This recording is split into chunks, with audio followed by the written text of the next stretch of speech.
Едно од најдобрите светски леви крила веќе 6 години е во Вардар, меѓутоа истовремено играва и во руската репрезентација. Тимур Дибиров денеска тука со нас во Репортер. Тимур, добре дојде. Фала, здраво. Ти многу играш, малку зборуваш, ама јас денеска така спремив многу прашања за тебе. Па на почеток она што претпоставувам дека сите ги интересира. Каква е моменталната ситуација во Вардар? Неодамна вашиот собственик Самсоненко кажа дека си заминува од клубот, меѓутоа вие сте во Final Four и претпоставувам се надевате дека ќе освоите титула. Какво е расположението помеѓу играчите? Прво сакам да кажем да беше неодамна состанок што сите пишев на Самсоненко и Михајло и имали ние сме тој состанок со играчи, со управа и нам само кажели да мора да почекаме 10 дена, веќе поминало, мислим дека 7. И ние немаме никаква информација, има надеж, има неки ветувања да ќе биде се во ред, али уште никој не знаат и сега сме фокусирани на таа работа што одговарат нам за 3-4 дена, а како да се спремаме за Келн, за Final Four, и веруваме да се ќе биде добро, затоа што се лесна. Ние сме играчи, тренери и управа, ние сме сите сакаме да остане Вардар таков каков што беше. И ако то исполни такви ветувања, тогаш се супер. Сите играчи ќе останат и се окей. Али ако ќе биде нива малце подолу, то не знам што да очекуваме. Дали се вистински оние муабети дека 6-7 месеци не сте земале плата, дека сепак оставате срце на терен секој пат кога ќе излезете и дека се борите за победа? Тако кажам, се што официјално кажал Роберто на пресконференција во Пексеги, то се е истина. И да, но знаете, ни таква комплицирана ситуација скроз да не знам, ние сме годину дена скоро не добили плати. Да, или клубот на различен начин сакал да помогне, тоа значи не оставил нас без ништа, без леп да јадеме. Не е ситуацијата таква како што беше пред неколку години. Ситуација нормална да беше тешка и ние сме во таква тешка ситуација направили, мислам, многу голем чекар, затоа што, верувајте мене, овој различна екипа од тога што од претходни две Final Four, да. И следната сезона кога ние сме пак играли таму. Сега со таква екипа, со нов тренер, да направиш таков успех, да победиш екипа таква како Пексегит ова сезона, тоа е многу тешка работа и горд сум на играчи, на сите, на тренер и на сите на персонал. Еве самиот кажа дека екипата не е иста, дека тренерот не е ист, дека е поинаква атмосферата во клубот. Дали мислиш дека и со оваа екипа, дали се надевате дека ќе го освоите Final Four? Бидејќи јас мислам дека и пред 2 години кога ја освоивте титулата, можеби не се надевавте толку многу. Да, и прва сакам да мало поправам. Ја кажал екипа друга, но не кажал да е послаба. Не, јас дека е послаба, реков поинаква. И сакам да конкретно кажам, ова екипа може и повеќе, може и подобра. И како ви правилно кажале, да е и тогаш кога освоивме, никој не мислел да ние сме можеме. Сега ќе кажем каква беше екипа, страшна, јака. Пред одењеве сега на Final Four, ви текнува ли на пречекот што го имавте тука на утакмиците, на еуфоријата што се случуваше? Дали ве мотивира можеби и тоа за предодење за да освоите што подобар пласман да направите? Знаете што е спорт? Кога беше светски рат, застанувала војна да би луѓе гледале Олимпијада. Разбирате што сакам да кажам? Тој е таков момент да ти заборавиш на се и ти само сакаш да доживиш пак тоа што доживел, тоа што видел, како тоа беше европски првак. И ние сме во клубот, мислим да 5-6 човек кои освоивме титула и тие луѓе кои нови играчи кои играат во Вардар, они уште немаат тој Истото чувство. Да, тоа исто чувство и они много сега гладни, и они много сега сакат. Ние сме сакаме да повториме, они сакат да направат прв пат. И тоа е таква химија која е потребна за такви надпревари кои трајат ден-два. Тоест може да се случи све што сакаш. Ако ти играш како европска или светска првенство 10-20 дена, то потешка. А кога играш денес и утре, може се да се случи. И јас сигурен се може да се случи и овој пат. Да, какво е чувството кога ти излезеш на терен, во Јане Сандански посебно, и кога 6000 луѓе го скандираат твоето име? Тоа е такво чувство кој уште за своја, можем да кажем, богата кариера, затоа што раковмет играм веќе 20 години на такова ниво и тоа е нешто што чувствувал само тука. Само во Македонија, во Скопје со своите навивачи, затоа што играв и Олимписки игри и сите првенства, да, светска и европска и тоа многу пати. И добивал аплауз, а тоа е нешто друго. Сега тука е љубов и ја кога слушнав како скандират моје име, ја испитал таква ејфорија, таква енергија што тешка во спорт да добиеш тоа. И мислим тоа е една од што најпамтена беше од Македонија кај мене. Како во прв надпревар во кариера, уште игравме во Борис Трајковски со Метал Рудербе и кога ја видов тоа навивање, ја шок беше. Зошто реши да останеш во Вардар во времето кога повеќето ракометари пред година-две решија да се заминат? Што те поттикна да останеш? Ја ни човек кој сакат секогаш се да се менат. Година, две, три, пак нова средина, нова работа, нов клуб. Ја е таков, ако играм во клубот, јас се давам за нега и он на мене. И кога ја имам среќа да играм во таков клуб, не знам што да барам, не знам што мене треба. Мој клуб е европски првак, мој клуб секогаш играт Final Four, мој клуб има навивачи најдобри за мене во светот. Како ви кажат, едно срце, една љубов, еден Вардар. Да, во градот мене многу сакат луѓе. Не знам ради чега. Ради тога да видим не знам, Саграда Фамилија или ради тога да видим Париз или не знам, Минхен, не знам, сега зборувам само за градови, не зборувам за клубови. Мене не јасно и кога мене тако се убаво, не разбирам зашто би требало нешто да променам. Што ќе се случува после Final Four? Дали имаш одлука дали остануваш во Вардар, дали се заминуваш? Едно време се пишуваше дека како најсериозна понуда може би е таа од Мешков Брест. Не, тоа се не истина. Шпекулација? Ја не знам кој написал тоа, од каде тоа земена и мене исто изненадена затоа што ја имам понуди од кои една од Мешков Брест. Ја не знам зашто сите како опција само земаше тој клуб.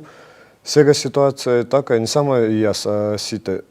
Ние сме имаме понуди од клубови, али ние сме земали пауза до моментот кога Сергеј и наша управа одговорит за клубот, за иднина на клубот Вардар. Значи, генерално ние сме и сега, можеме и денес и утре подпишеме нов уговор во нова екипа.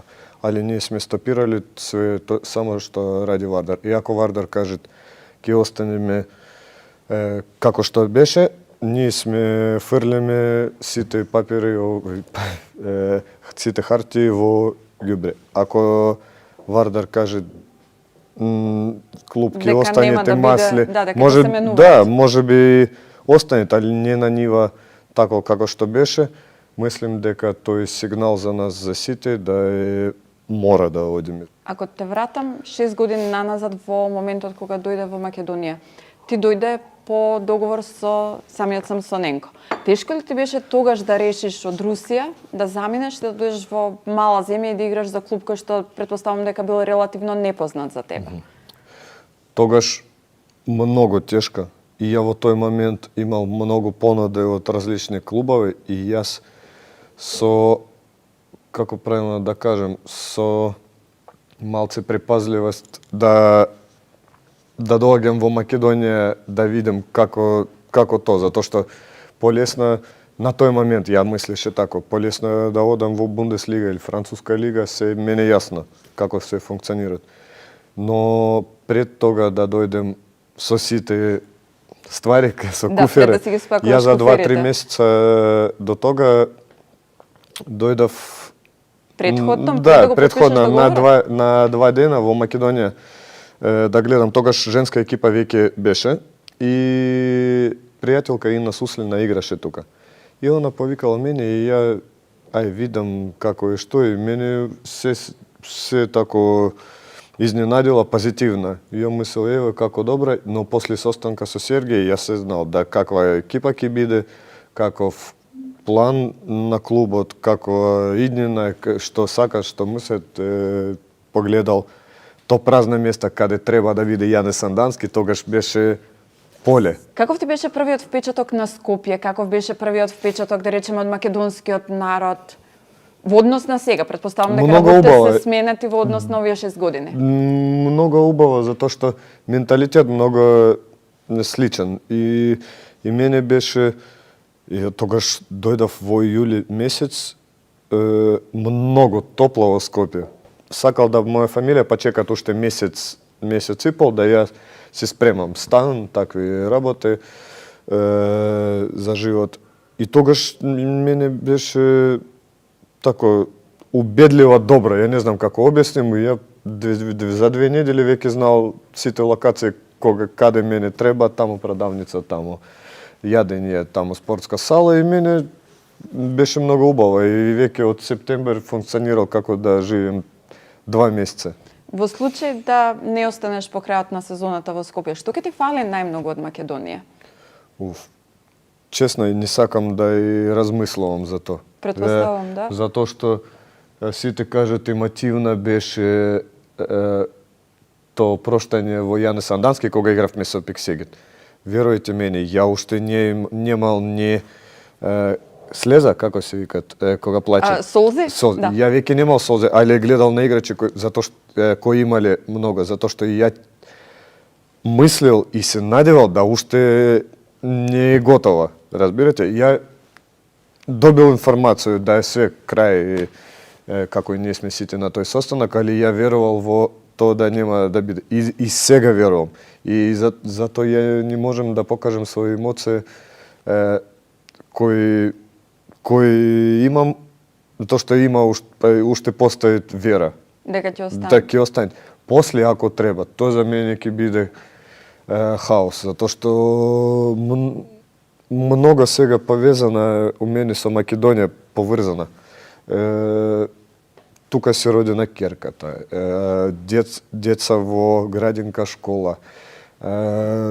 Не знам, овој пат што ја секој ден поминам на Тоа ти е тренинг. дома, всушност. Да, дома, во зграда мои комши, како се... Комши, Тоа, за мене, ја тука се знам во тој дел кај ја живеам. И мене не јасно тоа. Ја сега тие луѓе кои живеат у мене во зграда во Москва, и ја тако не знам нив како во Македонија.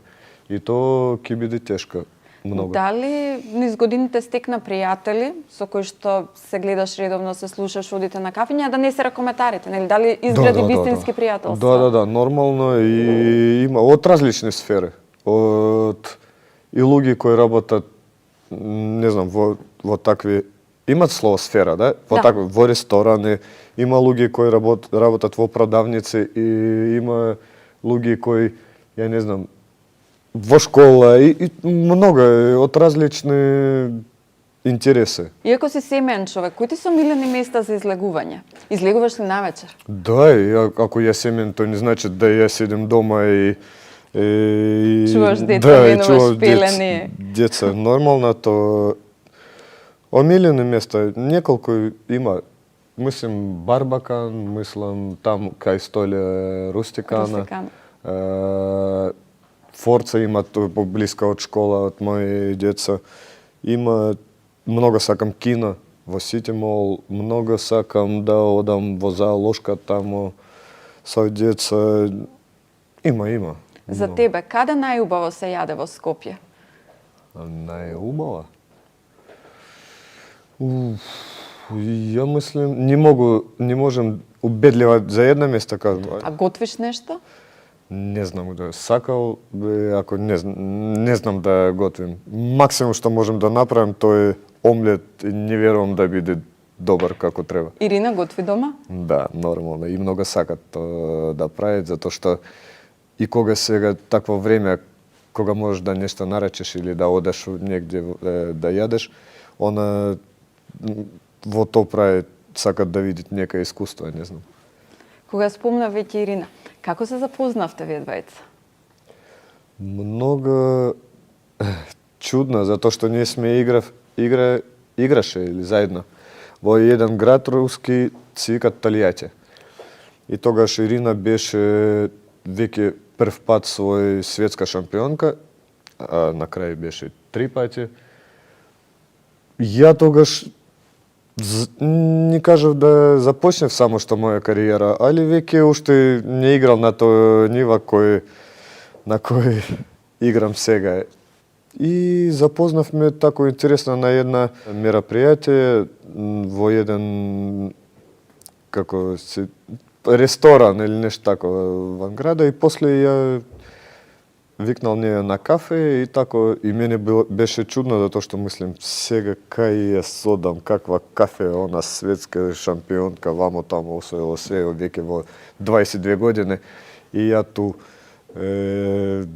не знам, нема појма, али сега тако мислим. А во тој момент јас мислил да ја најдобар играч во света, сам веројатно уште појма немал. И она се смеела, тако одговорила мене позитивно и гледала мене во очи, кажа, окей, ај одиме. И од таму започнавме, и она за годину дена од таму отешла да играт во Данска. И тоа беше тежок период за нас. Година и пол-две ние сме живели, ја во Москва, она таму, и после она се вратила кај мене и тако продолжили. Колку време ти требаше да сватиш дека Ирина е вистинската и дека ќе се ожениш со неа? Мислим да 7,5 минути. Затоа што кога ја гледал во оние очи, кога ја сакал да она биде моја жена и мајка на мои деца. Твојот син е роден во Русија, меѓутоа ќерка ти е родена во Македонија. Како разговарате со нив? Дали разговарате на руски или на македонски тука? Дали одат во руска градинка, во македонска? Какво е нивното детство тука? Слушај, тоа е малце чудна работа, затоа што ја имам и сега многу пријатели кои играат во странство, различни земји, и они ако деца се родени таму, они како сите знаете, ако во Германија, они германски нешто зборуваат и веќе мало во нив руска, нешто тако. Или исто во Француска или Шпанија. Кај мене, не знам како, они само зборуваат руски, тоа е нормално. После со другари они зборуваат македонски, затоа што надвор ту шетат, играат, имат другари. И школа енглиска. Таму само англиска. Да, англиска, и таму таму деца од различни земји, и има еден јазик на кој може да комуницират. Тоа е само англиски. Они мислим таму од Шведска, од Русија, од Словенија, од Србија, од Хрватска, од сите држави. И они на момент, мој син има 7 години, веќе знаат 3 јазици, македонски, англиски и руски, и не би кажал да ние сме претерали со тие јазици. Така, само. А какво беше твоето детство во Русија?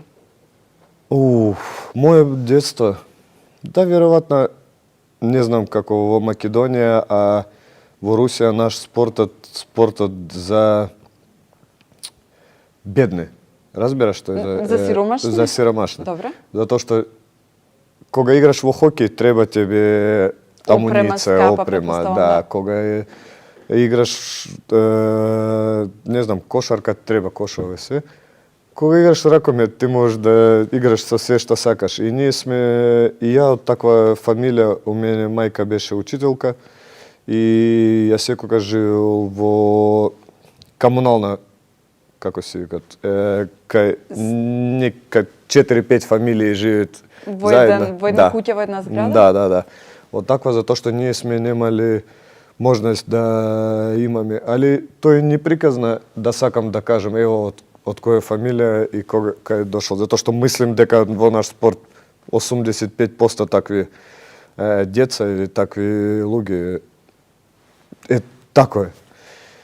Али веројатно тој од мене направил силен човек, силен маж кој може да кој не се плашат ни од чега, и тоа беше за мене таква школа која мене направила од мене тоа што се што сега имам. И после тога кога јас веќе нешто направил во своја кариера, ја прво што направил да мои родители живеат во посебен стан како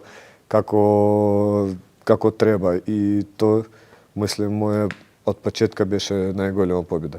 Дали од секогаш знаеше дека ќе играш ракомет или како дете те интересира и некои други спортови? Да, интересирал мене многу фудбал. И сега кажам на мајка, шо ти ни пустила мене да играм фудбал, сега би може газил негде во Ювентус во Италија, си шалам. Али 2, 3, 4... Дали тоа значи дека си фан на Ювентус?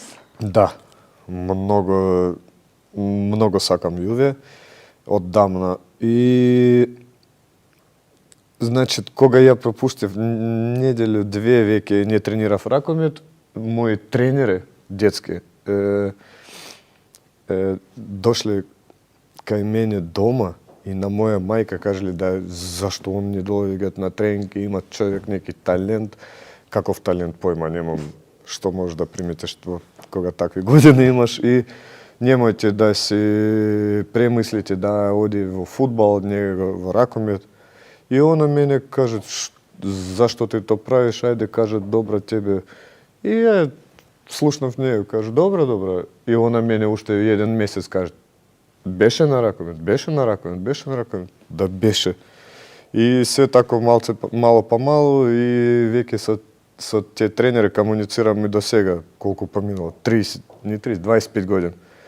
Кажу, зашто ви то направиле, објасните мене, може би... Те критикува се уште за начинот на игра, твојот прв тренер? Не, ни у кој случај, и секогаш кога дават изјави за мене или кога прашат нешто, секогаш кажат да видел толку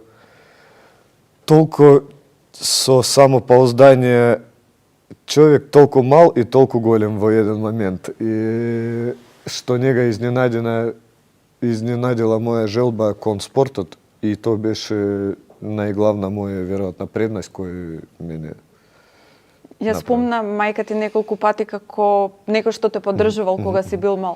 Дали е твоето семејство од Русија, дали дошло во Македонија да види како живеете вие тука, да видат каква е атмосферата, каде те испратиле? Да, мој тата беше неколку пати, но една право сигурно, никогаш не сакал да они доаѓаат на надпревар.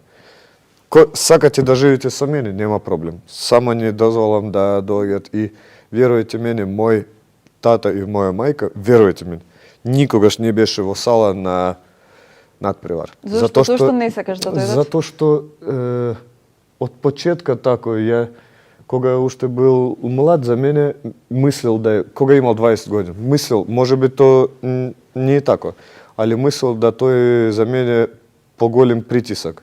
Иначе ја на терен немам притисак. Таков човек да ја доаѓам да ракомет за мене творчество, уметност.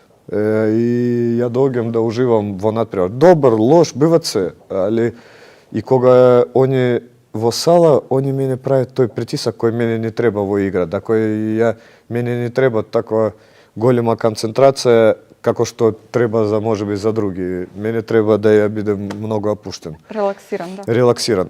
И во тој момент ја секогаш правам карти од Русија, да они дојдат кога нема надпревари. И тоа е тоа. И репрезентации, Final Four, светски првенство, нема нив таму. Телевизија, да. Ти се уште на врвот на кариерата, меѓутоа некако во врвот на нејзината кариера, па Ирена реши да се повлече од ракометот. Зашто една од најдобрите светски ракометарки така некако замина кога најмалку очекуваа сите предпоставувам? Да, и тоа си покажат каков она човек, затоа што во таква ситуација кога како она да завршиш кариера, мислам, или треба да бидеш ненормален, затоа што секој каже како можеш тоа да направиш, или има некие фактори. Ќе пробам да објасним. Значи, прва Ирина во момент до 30 години, до 29, освоила се. Да, и како на клубски рангот, и на репрезентација, и во моментот кога ние сме беше заедно на Олимпијада во 2008 во Пекин, и толку тешка за неја втора место, пораз во финале, најголем пораз воопште во кариера, затоа што она или прва или ништо. И она каже, ја не сакам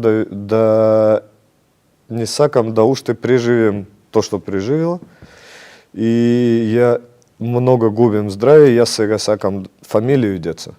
И во тој момент кога сите барали клубови да каде продолжите во кариера, она кажала, ајде, чао, се гледаме. На неја гледали тако ненормално, и мислим да за пола година, за годину дена веќе беше трудна и се родил наш син Мурат. И она беше таква срекна, сега и не гледат. Ако има женски ракомет, не баш. Машки не пропуштит. Тебе те гледа? Не само мене, воопште. Не критикуваат, пристално, знаеш, тако... Пристрасно, да. А женски ракомет не гледат, кажат, не сакам да гледам. И сега на крајот некако ќе те вратам пак на почетокот на муабетот за Final Four. Имате ли очекувања? Дали се надевате дека годинава повторно ќе освоите титулата? Не знам дали мене верувате. Ние сме ни во кој случај. Ние сме сега мислиме за реални план како ние сме освоиме Лига шампиони. Ние сме не одиме како ќе биде, ќе видиме. Верујте нам, ние сме, не знам колку треба пати вам, вие сте сите, навивачи, колку треба пати докажеме да никогаш не можеш да отпишеш Вардар. Во момент кога ние сме излезени на терен, никогаш не знаш. И никогаш ние мислили, ево, сега таква голема работа направивме и ќе видиме без притисак.